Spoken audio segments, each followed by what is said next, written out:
Здравейте отново от терена. Още едно попадение зад нас, отново в 2010 година. Представяме Борислав, другия страж на набор 2010. Здрасти, Боби. Добър ден. Би ли се представил с няколко думи на нашата публика?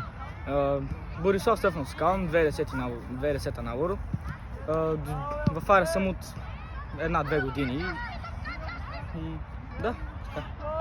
Какво мислят тренировките в Арес?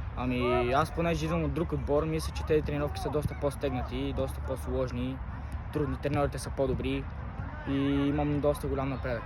Изглеждаш изморен, да не си имал и ти днес 2 тренировки. Да, 2 тренировки, една с вратарите, една с полевите, на малките, по-малкия набор. Идвам от училище и аз, изморен съм и така. Къде учиме? В 23-то. Училището или футбола? На първо място училището.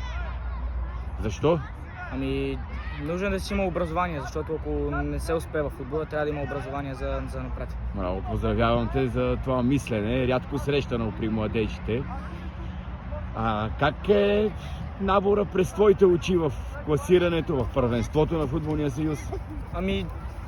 За сега може и повече, но за това представяне, което прилагат нашия 11-торка, мисля, че е добре. Може и по-напред, сега следващия полусезон, мисля, че сме по-напред. Имаме 2 нови попълнения, които мисля, че ще подобрят отбора. И къде си ти след 10 години? Надявам се в чужбина, в някой по-добър отбор, по-добър в испански, защото там мисля, че има най-добър напредък и така. Искаш да бъдеш страж на някой испански отбор? Да. Може да попитаме на кой? На Барселона, на Атлетико Мадрид. Но не и на Белия балет. Не. Добре. Би ли пожелал нещо на нашите зрители? Тренирайте усърдно, успех в училище и друго някакво да кажа. Благодаря ти много за това интервю. Уважаеми зрители, това беше всичко от нас за сега.